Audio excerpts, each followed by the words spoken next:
Before we dive in, let me know in the comments, what country are you watching from? I'd love to see where our viewers are tuning in from. And if you enjoy the video, don't forget to like, comment, and subscribe for more. The announcement came at 11:59 p.m. sharp, as clear as if someone had spoken directly into my cabin. The voice echoed through the speakers, though most passengers had already gone to bed. Ladies and gentlemen, you are invited to a special midnight buffet in the Grand Dining Hall. A feast you will never forget awaits you.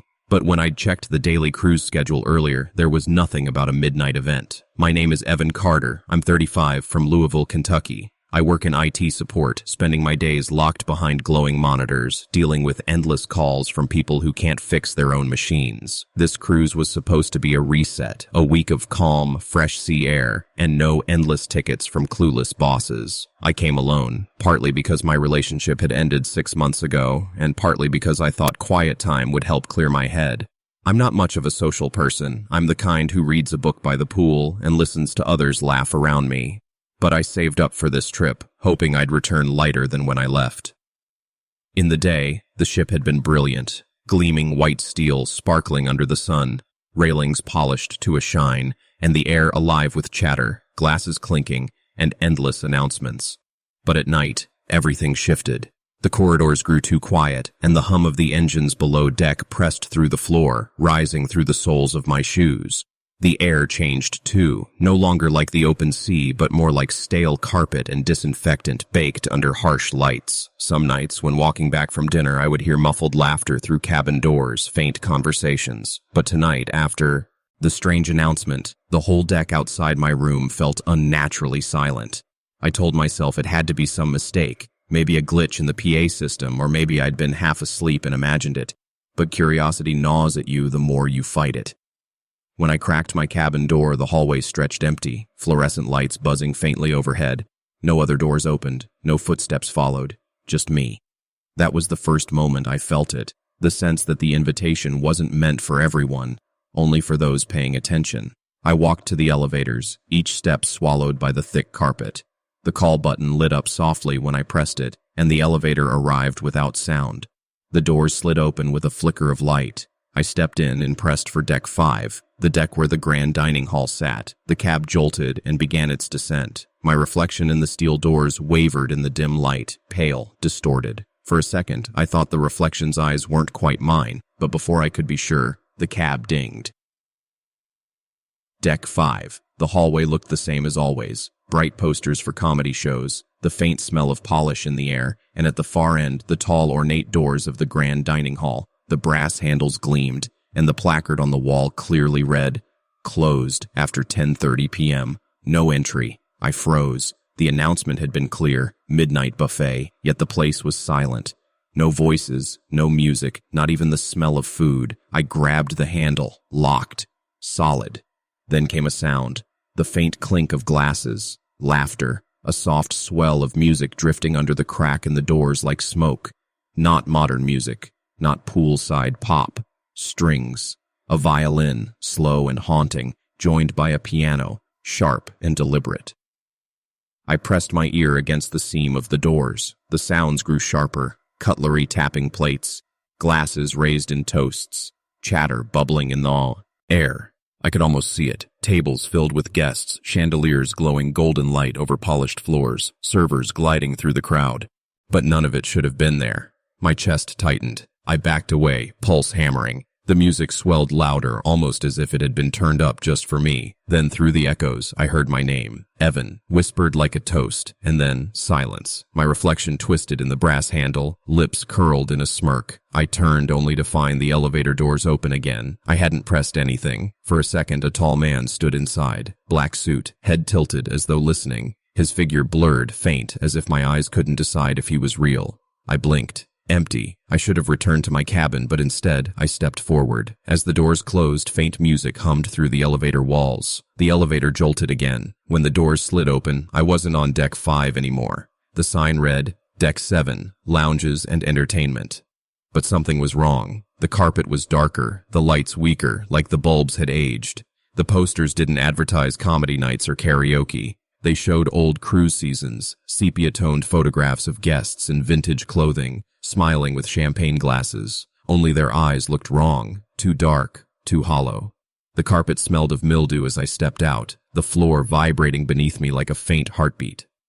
From down the corridor came the smell of food, roasted meat, bread, wine. My stomach turned. It didn't feel like hunger. It felt like bait. That's when I saw them. 3 people walking side by side. 2 I knew. A kind couple from Minnesota, always talking about their grandkids, but now their faces were slack, blank, like they were sleepwalking. A crew member walked behind them, eyes glassy and distant. None of them noticed me. They reached a set of golden double doors glowing faintly at the end of the hall. Without pause, they pushed through. As the doors swung closed, I caught a glimpse inside. Chandeliers, tables overflowing with food, roasted birds, towers of fruit, desserts gleaming.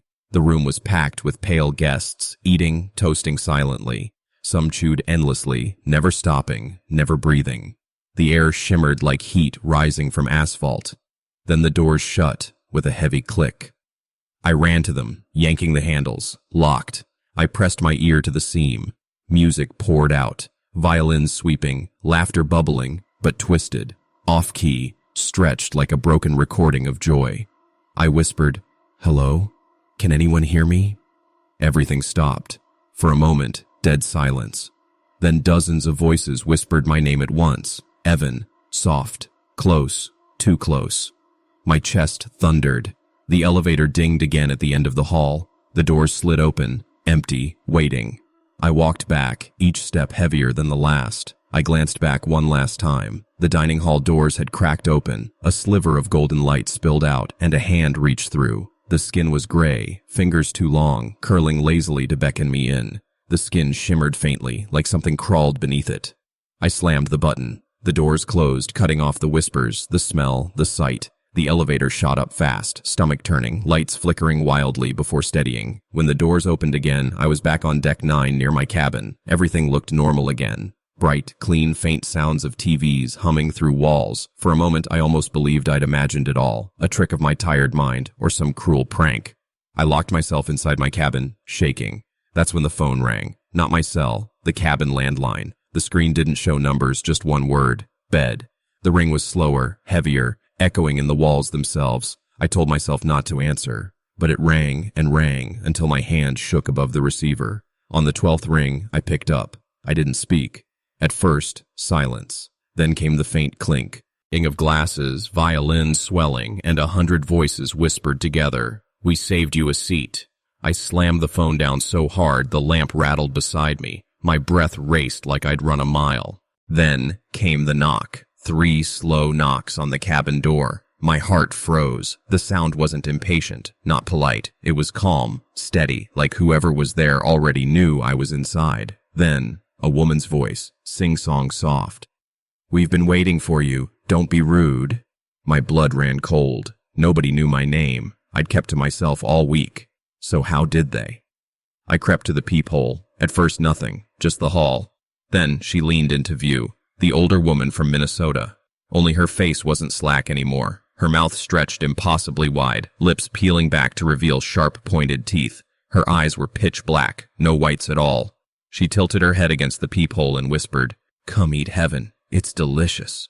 I stumbled back, hand over my mouth to smother a scream. The knocks came again, harder, rattling the doorframe. My suitcase shook against the wall. My eyes darted to the balcony door, my only way out. I shoved it open, night air rushing in, cold, sharp, salt-heavy. Waves churned black below, endless. Jumping meant death, but staying meant something worse. Behind me, the door trembled as the knocks grew louder. Then silence. I turned slowly, holding my breath. The door was still. No voice, no knocks. Then the phone rang again, sharper this time. The screen didn't read buffet now. It read balcony. My stomach dropped. Before I could react, I felt a light tap on my shoulder. I spun. The balcony wasn't empty anymore. A table stood there now, covered with a perfect white cloth. Tall candles flickering, though the wind blew strong. Plates of steaming food, glasses of red wine. And at the head of the table, smiling, sat the old woman. Her grin stretched wider, black eyes locked on me. She raised her glass in a toast. Bon appetit. Inside, the phone rang again, louder, harsher, and over its shrill tone came dozens of voices chanting in unison. "Stretch it," across the sea. Join us, Join us. I stumbled back, nearly tripping, staring at the impossible feast spread out on my balcony. The smell hit next. Sweet roasted meat dripping with fat, spices heavy in the salty air. My stomach turned as I realized the cuts of meat weren't right. They looked too irregular, too human. The woman at the head of the table patted the chair beside her, voice smooth. Sit, eat. The others are waiting. My eyes darted to the cabin. The phone still flashed balcony. Each ring clawed at my skull, demanding a choice. Stay inside and face the knocking door. Step out and sit at that cursed table, or leap into the endless black waves. My chest heaved as I gripped the railing, staring at the dizzying drop below. If I jumped, the ship would leave me behind. I'd drown, but maybe drowning was kinder than this. The knocks came again, furious now, splintering the door as laughter and glass clinks bled through. The whole ship seemed to be dining without me. Then came her voice again. My name. Evan, but this time lower, guttural. Don't make us come get you. Her eyes, black as night, shimmered in the glow of the candles, never leaving me. Behind me, the cabin door gave way with a crack, opening just slightly as splinters of wood broke off. Thin, pale fingers pushed through the gap, curling like claws. More hands followed, pulling the door wider. A face shoved into the opening, someone I recognized from earlier at the buffet doors. His jaw dangled unnaturally, dislocated, a thick gurgle spilling from his throat as if he was choking on water. I had no more than seconds. My grip tightened around the railing, my legs trembling so badly I could barely stand. Fear screamed at me to stay still, to pray this nightmare would vanish if I just shut my eyes. But another voice deep inside rose louder, cutting through the terror. Move, now! I swung myself over the railing, my breath tearing from my chest as the woman shrieked behind me, the sound splitting through the air like glass shattering. It was inhuman, deafening. Dozens of hands clawed out from the doorway, stretching toward me as I hurled myself into the air.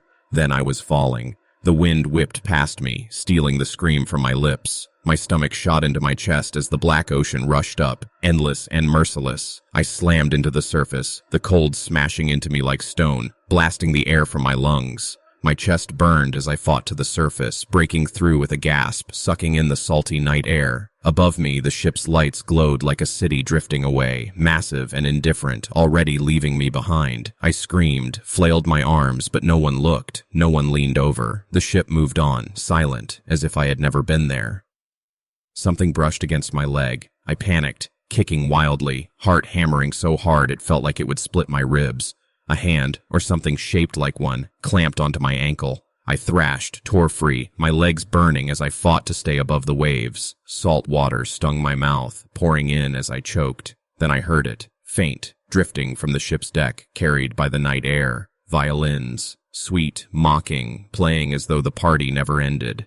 I wasn't safe, I wasn't free. All I had done was trade one nightmare for another because the ocean itself wasn't empty. It was alive, whispering. 100 voices swelled from beneath the surface, curling around me, calling me closer, promising me a seat waiting at their table. I realized then the truth that froze my veins. No one ever walked away from that buffet. Not really. They swore the ballroom was locked, but I heard the laughter with my own ears. It drifted through the steel walls of the corridors, muffled like echoes from a celebration that should not exist. Music, clinking glasses. Voices that couldn't belong to anyone still alive. My name is Evan Miller. I'm 34 years old, a paramedic for Denver, Colorado. I'm used to trauma calls, chaos, and sleepless nights, but nothing could have prepared me for this kind of silence. My sister had bought me this ticket after a brutal breakup, telling me I needed time to recharge before I collapsed under stress. I wasn't excited about being trapped on a ship with strangers, but I told myself maybe the sea air would do me good. I wasn't the type to dive into crowds, so I planned to stick to books, sunshine, and quiet meals. But the first thing I noticed was strange. The grand ballroom. The brochures had shown it off proudly, a glittering jewel of the ship, massive chandeliers and polished marble floors. But when I went looking, every entrance was locked, chains across the doors, a neat brass sign, restricted area, no entry. Guests whispered about it over dinner, their voices half joking, half uneasy. The crew dodged every question. Some said renovation. Others claimed it hadn't been used in years. But that first night, when most passengers crowded into the theater for the show, I wandered down a quiet hallway close to the ballroom. The corridor was still empty. And then I heard it. At first I thought it was the hum of engines playing tricks on my ears, but the sound sharpened. Strings, a violin, rich and old-fashioned, the kind of music you'd hear at an elegant gala. Then came the laughter, soft at first, then louder, layered voices of dozens of unseen guests. I stood frozen at the locked doors, the music now sharp and clear, like the room beyond was alive with dancers and feasting. I reached for the handle, but the heavy chain rattled, stopping me. That's when I felt it. A quick movement, like a hand brushing the metal from the other side. My skin prickled. I stumbled back, heart racing. Later, when I asked a passing crew member, a man carrying a tray of drinks, he looked at me blankly, then leaned in close and offered me to feel his breath. "Don't linger there after dark," he whispered. Then he walked off without another word. I tried to shake it off. Maybe they played recordings for testing. Maybe sound traveled strangely through the ship. But that night, lying awake in my cabin, I swore I still heard faint clinks of glass drifting from the ventilation shaft above my bed. The second night should have been easier. Cruises were supposed to settle into a rhythm, drinks by the pool, live music, movies under the stars. But I couldn't shake the ballroom from my thoughts. The laughter lingered in my ears as if it had followed me back. I convinced myself maybe it was crew having a late-night party. But when I asked a bartender casually about it, his smile faltered for just a moment. Then, like snapping on a mask, he forced the grin back and said, "Ballroom's closed this trip." I pushed further. Renovations? Then what about the noise at night? His eyes slid past me, deliberately, as though avoiding something. "Maybe you had too much to drink, sir. It happens," he said lightly, but his words rang hollow. That was my first real warning. By 2 in the morning, I lay in bed staring at the ceiling.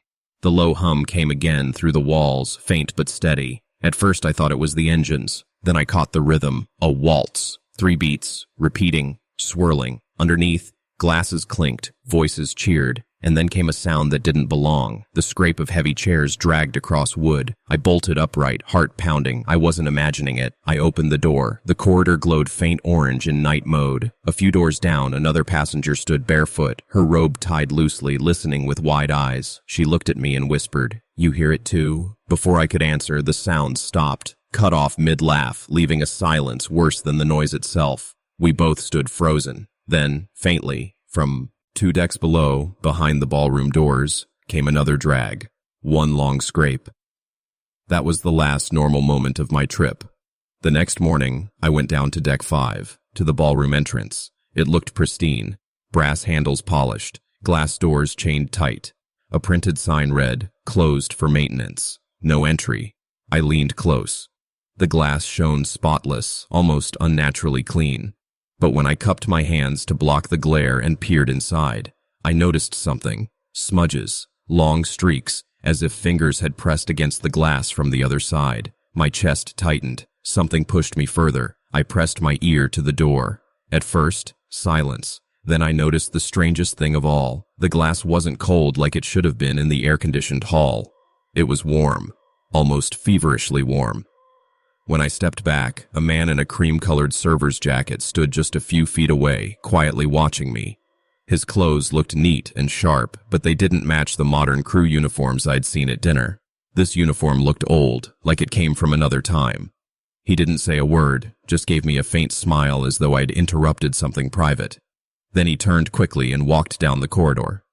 I followed, but when I rounded the corner, the hallway was completely empty. Later that day, at the buffet, passengers moved around me, laughing and chatting like nothing was wrong. None of them seemed to notice the man I'd seen, or maybe they noticed and simply didn't want to. I was beginning to understand this wasn't something everyone wanted to admit was real. That night, I decided I needed proof. I set my alarm for 1:55 a.m. and forced myself awake. Right at 2 o'clock, the sounds began again. Violins drifting, soft voices carrying, glass breaking faintly. This time, I didn't just lie frozen in bed. I grabbed my phone, shoved it into my pocket, and walked straight for the ballroom doors. As I got closer, I swore I saw a glow spilling out from beneath the door. A warm, golden light flickered faintly, like chandeliers swinging above a crowded dance floor. I reached for the handle. The chain rattled against the glass as if someone on the other side had touched it at the same moment. My breath caught in my throat. Then a whisper brushed the back of my neck, low and mocking. "Late for the party, aren't you?"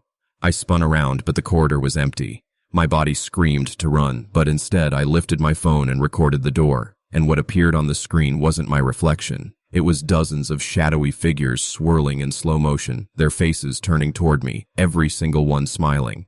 I couldn't sleep after that.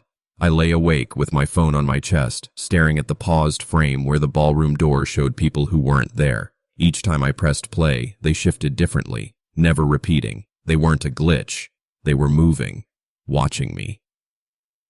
By breakfast, I looked like a wreck. A woman sitting nearby leaned in kindly and asked if I'd had a rough night. I almost told her everything, but when I opened my mouth, something deep inside warned me to stay quiet. I forced a weak smile and excused myself. I wasn't the only one looking tired. As I walked through the hallway, I noticed 3 cabins with "Do Not Disturb" signs that hadn't changed in days. And the family I'd seen on the first night, the father in his Hawaiian shirt, the 2 kids, they weren't at meals anymore. Nobody else even seemed to notice they were missing. That was when I realized this wasn't just about strange noises. The ballroom was claiming people, pulling them in.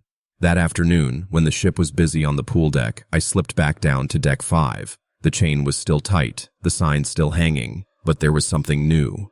On the carpet right in front of the doors lay a woman's sandal, one of those cheap pairs sold in the gift shop. It was damp. I crouched to touch it and instantly recoiled.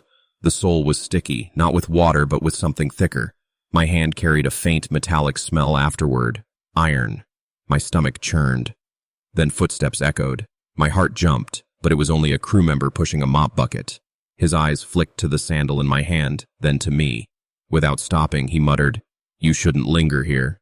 Then he disappeared around the corner, leaving the words like a casual warning of death. That night, the music started earlier. At midnight sharp, it surged louder than before. That golden glow spilled out again under the ballroom doors like smoke curling over the carpet. My body acted before my mind could stop it. I was already there, phone in one hand, the other trembling against the chain. I told myself to leave, to walk away, to call security, but I already knew how they'd respond, with polite smiles and excuses. No one was going to help me. "Just one look," I whispered to myself. I tugged on the chain. To my shock, it slipped loose, the lock clattering onto the carpet. Cold washed through me. The door creaked open. Warmth spilled out in a wave, thick and heavy, like stepping into a room packed with bodies. The air carried perfume, cigar smoke, champagne fizz. Then the sound hit me full force. Violins and trumpets, clinking glasses, soaring laughter. My eyes adjusted, and I froze in disbelief. The ballroom was alive. Hundreds of people spun beneath glittering chandeliers. Women in sparkling gowns, men in pressed tuxedos, hair shining. Waiters glided smoothly with trays of drinks weaving through the crowd. A grand piano played itself at the center of it all, keys moving though no one touched them. I stood motionless in the doorway, my throat bone dry. Every guest moved with grace, but their faces weren't right. Smiles stretched too wide, laughter lingering too long, their eyes bright like glass, unblinking. Slowly, dozens of heads turned toward me at the same time. The music went on, but the dancing froze. A waiter, tall and pale, stepped out from the crowd and walked toward me. He carried a silver tray with 2 glasses of champagne. Stopping just inches away, he bowed slightly and said in a smooth, velvet voice, "Your invitation, sir." My chest tightened. My legs urged me to run, but my hand twitched toward the glass before I pulled it back. "No," I rasped. The waiter's smile stayed, but his eyes gleamed sharply. "No one refuses," he whispered. Behind him, the crowd swayed unnaturally, like strings were pulling them. Their mouths moved together, whispering words I couldn't make out. Then the door slammed behind me. The sound cracked like a gunshot.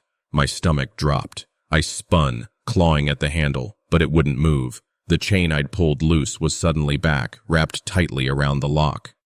When I turned again, the crowd had closed in. They no longer danced. They circled me, their glassy eyes glowing in the chandelier light, their smiles frozen. The waiter still held out the champagne, his hand steady. "Drink," he murmured. I shook my head hard. "I don't belong here." That was when the whispers rose, not from one but from every mouth at once. words slick and heavy, overlapping. "You're already here." The chandeliers flickered. For a moment, their glittering gowns and tuxedos shifted, and I saw water-swollen bodies, hair floating as if underwater, eyes sunken but mouths twisted in those same stretched grins. Then the lights blinked, and they were elegant again. I staggered back, almost colliding with a woman in a red dress. Her perfume was suffocating as she leaned close. "Dance with me," she hissed, her voice splitting into two tones at once, her hand gripping my wrist like ice. I yanked away, heart pounding, and darted into the crowd. They parted for me like a wave, laughing softly, clinking glasses as if mocking me. Music swelled louder, rattling my bones. At the far end of the ballroom, I spotted another set of doors. If I could just reach them. I shoved past two laughing men, their skin rubbery beneath my touch, and sprinted. The brass handles gleamed. I pulled hard. Nothing. They wouldn't budge. Behind me, the music cut off instantly. The silence crushed me. Then the sound of hundreds of feet shuffling in perfect rhythm filled the air. I turned slowly. The crowd advanced, step by step, grinning, their shoes striking the floor in unison like soldiers. I screamed and pounded on the doors until my fists burned. "Let me out!" A whisper brushed my ear, though no one stood close. No exit, only entry. Without warning, the chandeliers shattered, glass raining down. Flames rippled across the ceiling, light flickering over their faces. The piano struck a single deep note, and the whole crowd erupted in laughter at once. But it wasn't laughter anymore. It was a roar, a wave of sound that rattled my bones. I fell to my knees, covering my ears. When I dared to look up, the waiter was standing inches from me again. He placed the champagne glass on the floor, leaning close. "You drink or you stay," he whispered. The entire crowd stood frozen, waiting, not a sound among them. My hand shook as I reached for the glass. The stem was warm, pulsing faintly like it had a heartbeat. As I lifted it, the crowd exhaled together in a long sigh that smelled of rot and seawater. One thought tore through my head before everything blurred. This was a choice no one could win. The glass neared my lips, but inside something screamed louder than the piano, louder than the crowd. "Don't!" I hurled the glass to the floor. It shattered, fizzing and hissing across the wood. Instantly, the laughter stopped. Every head turned toward the broken shards, their smiles fading for the first time. Then, one by one, the ire grins twisted downward, jaws stretching impossibly wide, faces warping grotesquely. A guttural moan rose from every throat, hundreds of voices vibrating as one. The flames above snuffed out. Darkness swallowed the room. When my eyes adjusted, the ballroom stood empty. No dancers, no music, no laughter. Just a wide, silent hall lined with tables buried under dust. The air was thick with mildew and stagnant water. The waiter was gone. For a moment, I thought I had escaped. Relief washed over me until my eyes caught the large mirror on the far wall. That's when I realized I wasn't alone. In the reflection, the ballroom was still crowded. People were laughing, dancing, and raising their glasses in a toast. But when I turned around, the room was empty. Only in the mirror did they exist, and at the center of it all, I saw myself, smiling, holding a glass of champagne. I stumbled back, but my reflection didn't move with me. It stayed there, grinning, lifting the glass even higher as the silent crowd clapped and cheered around it. Then it spoke. The lips barely moved, yet the words slid directly into my mind. "You already drank." Panic jolted through me. I ran, not stopping until I burst onto the main deck, gulping the salty night air like someone who had been drowning. The ship was silent, calm, as if nothing had happened at all. But when I looked back at the glass door, I froze. The ballroom's reflection glowed brightly, chandeliers still lit, laughter spilling across the glass, and I swear I saw myself in there frozen mid-toast, smiling forever. I never returned to that ballroom. I never even sailed with that cruise line again. I don't tell this story to anyone I know, because how do you explain something like that? Yet sometimes, when the night is quiet and I'm alone at home, I hear faint piano music, the sound of clinking glasses, and muffled laughter. And there is always a mirror nearby, catching the light just enough to make me dread looking at it. So, if you ever find yourself on a cruise, and you pass by a locked ballroom, and no one seems to enter, do yourself a favor. Don't stop, don't listen, and don't look, because some parties don't end, they wait for you. Story 3. The first time I noticed her, she was staring at me through the reflection in the dining room window. It wasn't her beauty that made me stop. It was the fact that when I turned around, no one was sitting there. Just a napkin folded neatly and a glass of water untouched. My name is Rebecca Harland. I'm 32 years old, a middle school history teacher in Portland, Oregon. This cruise was supposed to be my escape after a year that nearly broke me. I had lost my mother, struggled alone to keep my classroom together, and felt life slipping past me. A friend convinced me a week at sea might help me heal, but the luxury felt empty. The polished brass rails, the shuffle of sandals across the decks, the cruise director's forced cheer. It all felt staged. Still, I tried to relax. The endless ocean stretched in every direction. The salty air clung to my skin, and the steady hum of the ship's engines followed me through every meal, every hallway, every restless night. Yet at night, things felt wrong. I began to hear faint footsteps outside my cabin even when the corridor was empty. Soft knocks on my door disappeared the moment I opened it. Whispers drifted through the vents like broken static. Then came the woman in the reflection.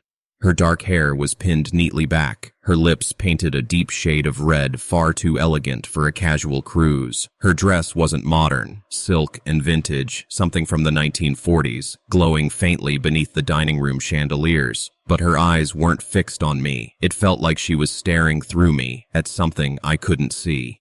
The second time, I was in line for coffee.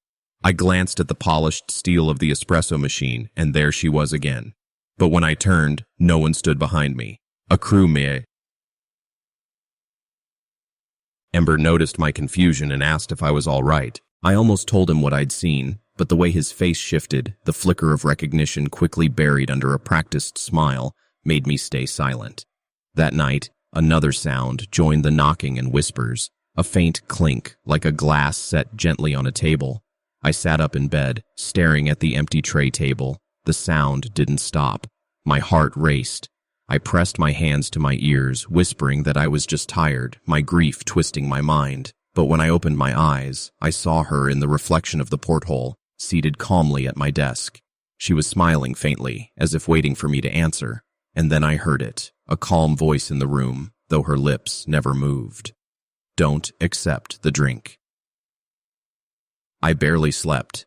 The warning repeated in my head long after the cabin fell silent, winding its way into my dreams until I couldn't tell what was real.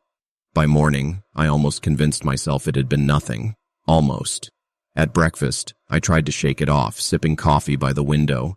That's when I saw her again, not in a reflection this time, but seated 3 tables away. She looked real, her vintage dress, her perfect posture, her hands folded gently, but no one else saw her. The waiters passed by as if her chair was empty, trays nearly brushing her shoulders. The couple beside her leaned across their plates, arms crossing straight through her. I couldn't resist. I walked past her table, tray in hand, heart pounding. She tilted her eyes upward and smiled at me. I blinked, and she was gone.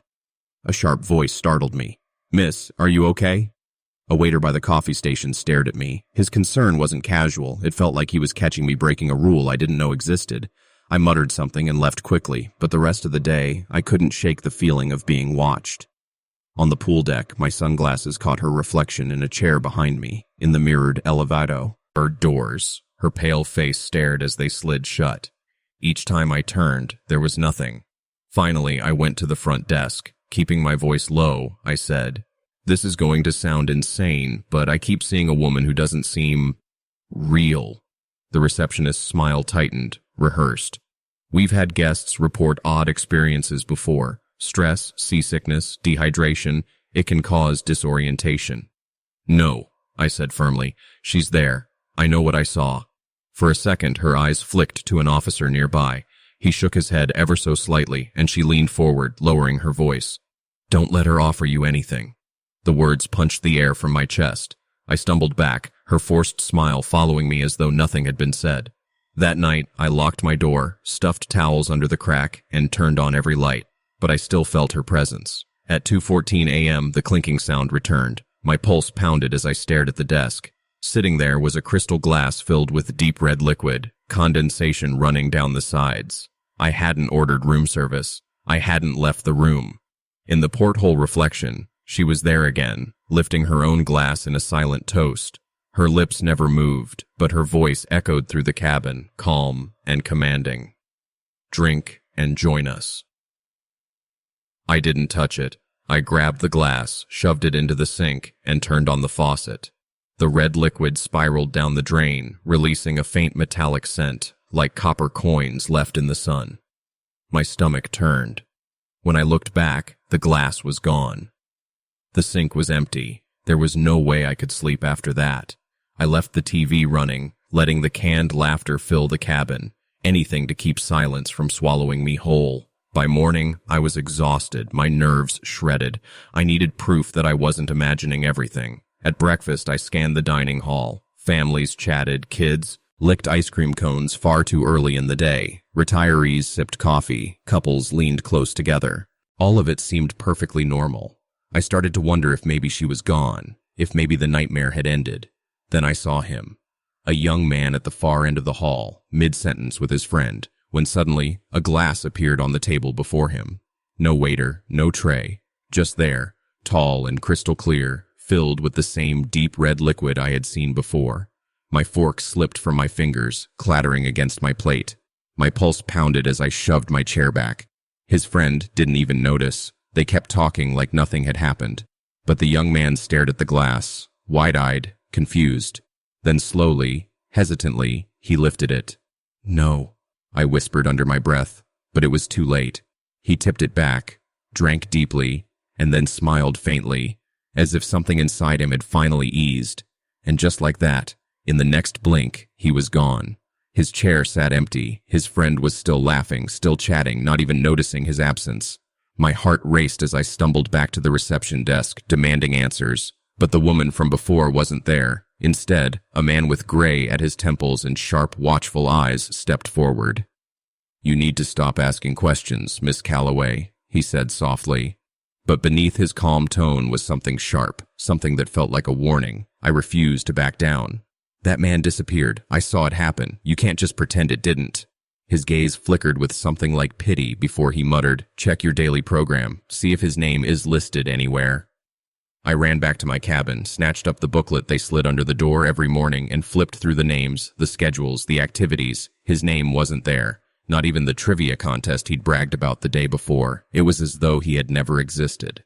A cold certainty settled in my chest. This wasn't just about me. Others had vanished too. I had to know how far this went. That night, I wandered the ship, phone in hand, snapping photos and recording video, desperate to prove I wasn't losing my mind. The woman in the vintage gown showed herself more often now, in mirrors, in the shimmer of glass doors, always at the edge of a crowd, always with that faint smile, always holding her glass. At 1:07 a.m., the PA system crackled. A soft voice carried through the halls. "Ladies and gentlemen, tonight's complimentary tasting will be held in the ballroom, midnight sharp. Invitation only." My blood turned to ice. The ballroom. The one the crew swore was locked. The one no one admitted existed. In the darkened window, my reflection stared back, and behind me, she stood once again. Her lips brushed the air at my ear, though she wasn't truly there. "You've been invited." I told myself I wouldn't go. I paced my cabin, every rational thought screaming to stay away. But something darker pulled at me, heavy and inescapable, dragging me toward those doors. It felt inevitable, as if my choice had already been made. At 11:55 p.m., I stepped into the corridor. Passengers drifted silently past me, all heading the same way. Faint smiles stretched across their faces, their eyes glassy like dreamers. None of them spoke. The silence was unbearable. The ballroom doors were open, though all week they had been locked. Golden light spilled into the hall. Violins whispered faintly. Laughter carried just far enough to make my skin crawl. I followed the others in, breath catching at what I saw. The ballroom was alive, chandeliers blazing overhead. Tables groaned beneath piles of food. Servers glided between the crowd with silver trays. But none of it was right. The guests moved with an unnatural smoothness, like dancers repeating the same steps again and again. Their smiles never shifted. The food, though perfect to the eye, carried a faint stench, sweet covering rot. At the far end of the room, she waited. The woman in the vintage gown, Her skin glowed too brightly, too perfectly, like polished porcelain. Her black eyes locked onto mine as if no one else mattered. Slowly, she lifted her glass in a silent toast. The entire crowd froze mid-motion, mid-laugh, turning as one to look at me. My breath caught. I tried to step back, but something invisible pressed me forward. A server appeared, steady, blank-faced, holding out a glass brimming with red liquid. "No," I whispered, shaking my head. "I'm not drinking it." The woman's lips curled, darker than a smile. Her voice slid into the room without her mouth moving. "You already have." My stomach lurched. My tongue tasted of copper, metallic and heavy. I hadn't touched the glass, yet I knew somehow it was already inside me. The chandeliers flickered. The music bent out of shape. I spun toward the doors, but they were gone. Only endless polished wood stretched across the wall. The crowd roared with laughter, louder now, a sound that rattled through my bones. Their glasses clinked together, and I knew the liquid inside wasn't wine. My chest tightened as I pressed against the wall, searching for any way out. The woman drifted closer, her perfume thick, suffocating. She leaned in, her breath cold against my cheek. "There's always room for one more at the table." The glass slipped from my hand. I hadn't even realized I was holding it. It shattered against the floor, echoing louder than it should have. The entire room froze. The laughter died. The music cut to silence. My chest rose and fell in shallow gasps as the liquid spread across the floor. It wasn't wine. It was thick, dark, nearly black, pulsing faintly like something alive. She tilted her head, smile unbroken, though her jaw tightened ever so slightly. "Not many resist this long," her voice said, coming from everywhere, vibrating in my bones. "But resisting doesn't mean escaping." The walls seemed to, breathe. The chandeliers dimmed one by one until a sickly glow remained. The crowd closed in, faces blurring, smiles stretching impossibly wide. I clawed at the wood, nails digging in. "Let me out!" I screamed. "You can't keep me here!" Her eyes widened slightly, almost amused. "Out? Out where? You're already here. You always were." The floor shifted. I stumbled, realizing with horror that it wasn't carpet. It was made of countless glasses, some shattered, some whole, some clutched in skeletal hands that jutted upward like weeds. The crowd erupted into applause, the sound inhuman, deafening, flooding my mind. My vision blurred, my body sank heavy, like strings were pulling me down. The last thing I saw before everything went dark was her raising her glass high, her voice ringing like a funeral bell. I woke in my cabin. Morning sun streamed through the curtains. My clothes were neatly folded. Breakfast waited on the table. For a moment, I almost believed it had all been a dream. Just fear, just imagination. But then I looked toward the desk. A wine glass sat there, half full. The dark liquid shimmered faintly, pulsing as if alive. Later that day, I asked a steward why the ballroom had been closed every night. He frowned at me, confused. "Ballroom, miss? There isn't a ballroom on this deck." I didn't argue. I didn't ask again. But late at night when the ship grows quiet, I hear it, the faint laughter, the clinking of glasses, the whisper of violins.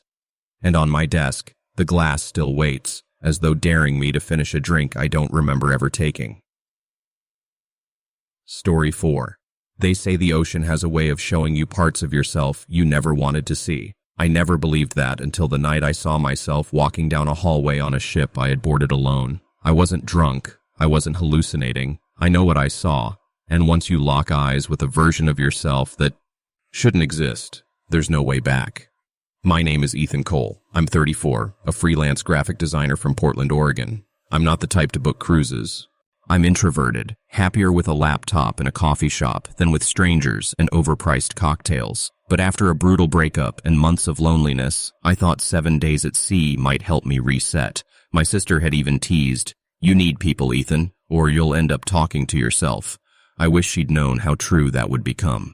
I expected awkward dinners and small talk. What I didn't expect were the suffocating silences in certain corridors, the way the crew dodged my questions about the ship's layout, and I certainly didn't expect to see someone ahead of me in the hallway who walked exactly like me, dressed exactly like me, until he turned and I was staring into my own face.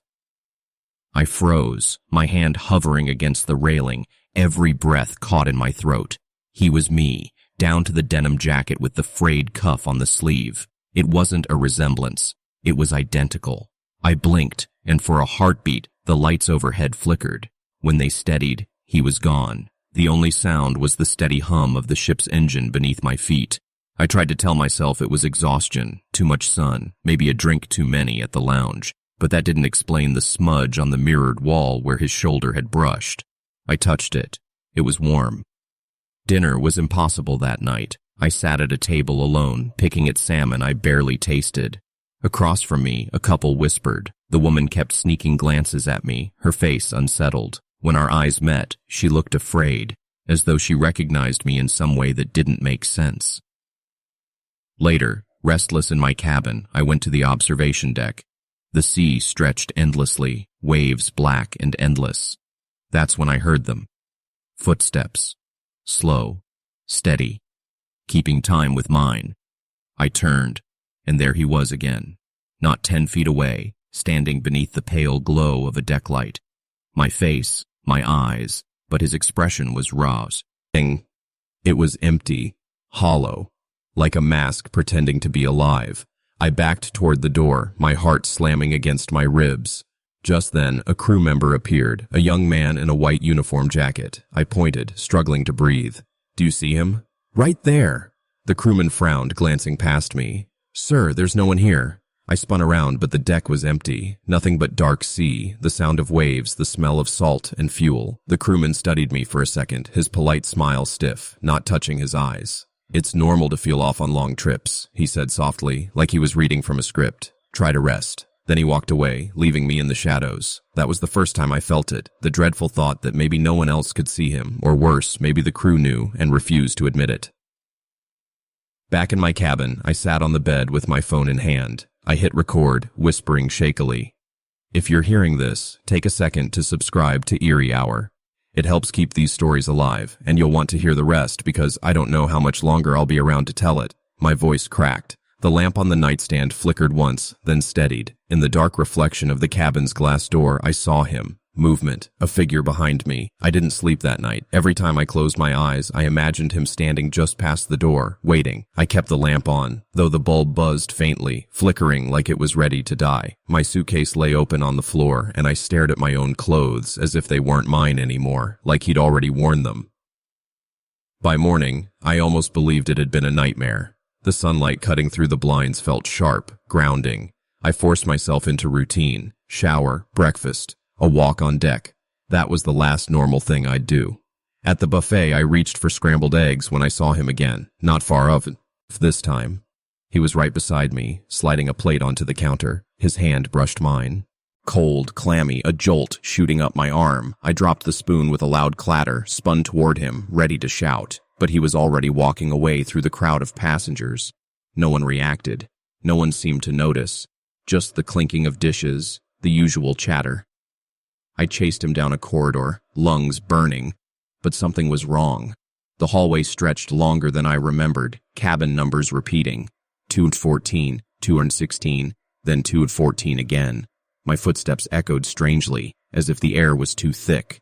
At the far end, he stopped. Slowly, he turned, and I saw my own face grin at me. "Who are you?" I shouted, my voice cracking. He said nothing. He stepped into one of the cabins. The door closed. I rushed forward, grabbed the handle, pushed inside. The room wasn't locked, but it was empty. No luggage, no bedding, just bare walls, like an unfinished cabin. In the center of the floor, perfectly still, was a pair of shoes. My shoes.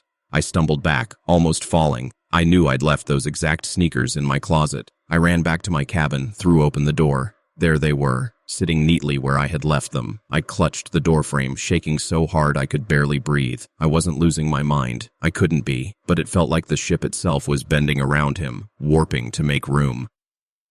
That evening, I went to guest services. The woman behind the counter smiled politely as I told her about someone impersonating me. I gave every detail I could. Her smile never slipped, but her pen froze halfway across the page. "Sir," she said calmly, "your name is logged as the only occupant." Then she tilted her head, voice even. "Are you sure you're feeling well?" My voice rose, desperate. "I saw him. He touched me." That was when I noticed the security guard step closer, hand resting on his radio, his gaze never leaving me. Heat burned my neck as I realized people in the lobby were staring. The receptionist leaned forward, lowering her voice. Some passengers find the long nights disorienting. Avoid mirrors for a while. Mirrors? Why would she say that? Back in my cabin, I slammed the door, nerves unraveling. I poured water into a glass, set it on the nightstand, tried to breathe. When I lifted it to drink, I froze. In the dark window, he was there again, behind me, closer this time, smiling wider. The glass slipped from my hand, shattering across the carpet. I didn't clean it.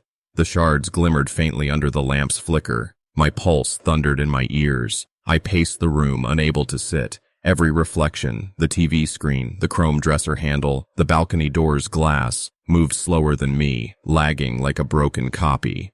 That night, I avoided sleep until exhaustion dragged me under. I woke to the sound of my cabin door unlocking. My chest froze. The handle turned. The door creaked open. He stepped inside like he belonged there, calm, quiet. His head tilted at me, his grin stretched too wide. He sat in the desk chair, folded his hands, studied me. My own movements, but stripped of humanity. I tried to scream, but my throat tightened like invisible hands were pressing it shut. Finally, I forced the words out. What do you want? No answer. Just a slow blink. The air grew thick, heavy, suffocating. I gasped, vision blurring. I grabbed my phone, turned on the camera, desperate for proof. The screen showed me. Alone. But I wasn't alone. I bolted, running barefoot through the corridors. Crew members looked up but didn't stop me, as if they'd been waiting. I ran until I reached the atrium, chandeliers glowing above. I froze. On the far wall, a mirror. Passengers walked past normally in its reflection, but my reflection didn't follow. It walked alone. It paused, turned toward me, and raised its hand, slowly pressed its palm to the glass. Then it stepped out.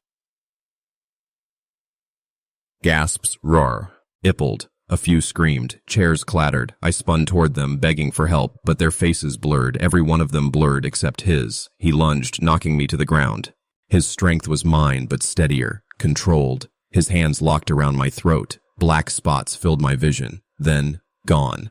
The weight lifted. I blinked. The atrium was empty. Not a soul. Just me, lying on the marble floor. Except across from me, another body rose. My body. My face. He brushed off his jacket, glanced down at me with something like pity, and walked away. I tried to scream, but no sound came. My voice was gone. My strength drained. Crawling toward the mirror, I reached for it. The reflection staring back wasn't mine. It was his. I don't know how long I stayed there, staring at the stranger wearing my face. My hands trembled against the cold glass, but the image smirked, calm, victorious. It wasn't me anymore. Whatever had walked away in my body had left me stranded here. The ship carried on like nothing had happened. Music drifted faintly from the lounge. Laughter echoed from the casino. I staggered through corridors, begging for someone to see me, but every passenger passed without a glance, eyes sliding over me like I didn't exist. I screamed. I grabbed at arms. I pounded walls. Nothing. No one reacted. It was as if I had been erased. Finally, I stumbled back to my cabin. The door clicked shut behind me without my touching it. My things were gone. My suitcase, my clothes, my phone, replaced neatly with items that weren't mine. Photos on the nightstand showed him with smiling passengers, laughing crew, like he had been here all along. I rushed to the mirror again. For a moment, just a heartbeat, I thought I saw myself, the real me, pounding from the other side, desperate to break through. I pressed my palms against the glass. My reflection smiled. Then the lights went out. I'm writing this now with shaking hands on a notepad I found in the desk drawer. If you're hearing my story, it means my words got out even if I didn't. Maybe he let them slip through. GH. Maybe he wants you to know. So if you're ever on a cruise and your reflection holds your gaze too long, don't stare back. Don't test it. Because once it steps out, it never leaves. And you won't be the one anyone remembers. Hello, security! I screamed into the phone. Only static hissed back. A cold wave of dread washed over me as I realized something terrifying. The crew I had seen earlier weren't really there. That whole inspection had been nothing more than a trick, a pause in reality, an illusion. Now the ship itself felt alive, twisting everything, bending time and space just to cut me off. My mind flashed back to the line from the glossy brochure. Decks and corridors may shift slightly during heavy seas, but there was no storm, no weather, no movement strong enough to explain this. I hadn't just gotten lost, I had been lured, and the ship now had complete control. Then it came, a sound I will never forget, a whisper that came from every direction at once. "Join us." My stomach flipped. The water below the balcony quivered as if alive. Pale faces rose from the depths, their mouths opening wide in silent screams that carried no sound but pressed heavy against my ears. My double grinned at me, stepping closer, hand stretching toward mine. My chest thudded with panic, adrenaline flooding through me. I wanted to run, wanted to slam the cabin door shut, but the door wasn't there anymore. It had vanished again, replaced with smooth, seamless white wall. Behind me, the faint echo of taps on the balcony railing started again, perfectly in sync with my heartbeat. Tap, tap, tap, each one closer, louder. My body trembled. But I made a choice. I stepped forward. The railing felt impossibly solid under my fingers, though I knew it shouldn't even exist. My double still grinned at me, his every movement echoing mine like a cruel mirror. Behind him, the water below twisted into a glassy surface full of faces. Pale, endless faces, their hands stretching higher, all desperate to pull me down.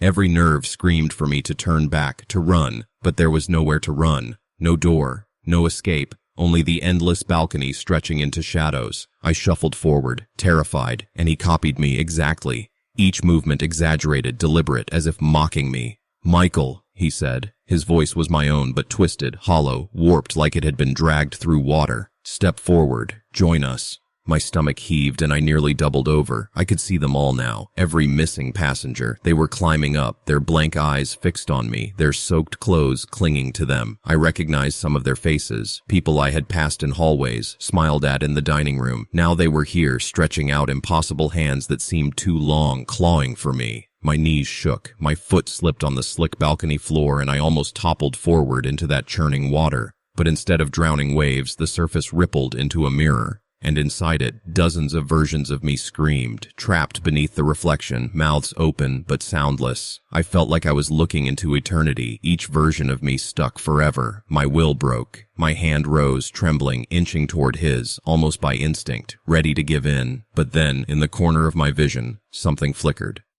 A door. A faint light barely visible through the white wall. It wasn't much, but it was enough to spark one thought in my chest. There was still a way out. My pulse raced, my throat burned. Could I reach it? Could I escape? Or would I become just another pale reflection swallowed by this impossible ship? I lunged with every shred of strength I had left toward the flickering outline of that door. My double's hand shot out for mine at the same moment. The railing rattled violently, vibrating with the sound of those taps. Tap, tap, tap. Louder now, shaking my bones. The faces below surged upward, mouths penning wide, silent screams exploding inside my skull. Suddenly, I felt it, a hand grabbing my wrist. But it wasn't my double's hand. It was colder, lifeless, yet gripping with terrible force. I twisted and pulled, fighting against it. My foot slipped again, and the entire balcony tilted at an impossible angle, stretching, lengthening like it would never end. My vision smeared at the edges, colors fading as more and more faces pressed up from the water, reaching for me. Some were passengers, some were versions of me, each one closing in, leaving nowhere to breathe, nowhere to stand. Then everything went black. I jerked awake, gasping for air, sprawled across the floor of my cabin. My chest heaved as if I had been underwater for hours. The balcony was gone. There was only a smooth white wall where the sliding glass door should have been. Sunlight cut through the tiny porthole, sharp and normal, like nothing had ever been wrong. I was alone. My body shook as I scrambled upright. My eyes caught the phone again. I reached for it, desperate to call guest services to tell someone what had happened. But then I froze. The screen reflected my face, my pale, dripping face. My reflection smiled back at me, though I hadn't moved. My heart nearly stopped. Behind me, in the reflection, something else caught my eye. On the carpet, faintly pressed into the fibers, were wet footprints leading across the room and vanishing into nothing. I've been stuck on this ship for 3 more nights since then. The balcony hasn't returned, though the white wall remains. But sometimes, when the engines hum low and the moon hangs high in the sky, I hear it again. Tap, tap, tap. Faint, steady, patient. And I know with a sick certainty that whatever was waiting out there hasn't left. It's only waiting for me to come back. If you're listening, please take a second to subscribe to Eerie Hour. It helps keep stories like this alive. But still, one question won't leave me no matter how much I try to forget. Was it real? Or am I already trapped somewhere between the balcony and the ocean, waiting for the next Michael to take my place? Story 6. This is the quietest cruise I can recall. There was none of the usual buzz of motors, no chatter of passengers, no clinking of glasses, just silence as I walked alone down a dim hallway toward Deck 5, where the theater was. My name is Olivia Harper. I'm 26 years old, a freelance sound designer from Seattle. I booked this cruise hoping for a quick escape. Sunsets on the deck, smooth jazz in the evenings, a few relaxing albums to inspire me. What I got instead was something else entirely. Something that waited only for late-night wanderers like me. The theater was advertised as a secret gem, a private cinematic experience. That curiosity got the better of me. After the last showing one night, I slipped inside. The hallway leading there already felt wrong. Damp carpet squished beneath my shoes. A faint mildew stench clung to the air. The lights flickered like half-shut eyes. Finally, I reached the door. Unlike the grand, decorated doors on the main decks, this one was plain metal. A small plate was bolted onto it, stamped with the words, "Private access only." Before I could even touch the handle, the door creaked open by itself. I expected emptiness, but inside, the theater glowed faintly with weak emergency lights. Rows of soft red seats stretched into the dark. The screen showed only static. No movie, no sound, just a faint buzzing that blended with the faint smell of stale popcorn and damp upholstery. Then a low PA announcement buzzed to life. "The silent theater will begin shortly." My chest tightened. Another voice followed, flat and toneless. "Please stay seated." My footsteps echoed unnaturally, swallowed almost instantly by the vast hall. It felt like walking into the throat of something alive. That was when I noticed the footprints, wet footprints, leading toward the front row. They weren't mine. My voice cracked as I whispered, "Hello?" Then, my name, Olivia. Whispers floated from the shadows, wrapping around me. My blood iced. There was no one in sight. I glanced down each row, but the seats were all empty.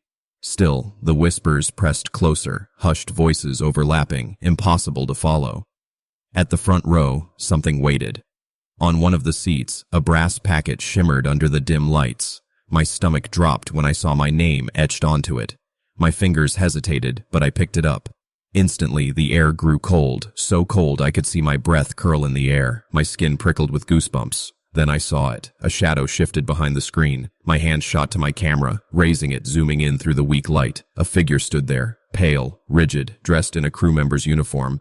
But the eyes, vacant, dead. He didn't move, didn't speak, didn't even acknowledge me. He only stared, frozen, watching. My throat tightened.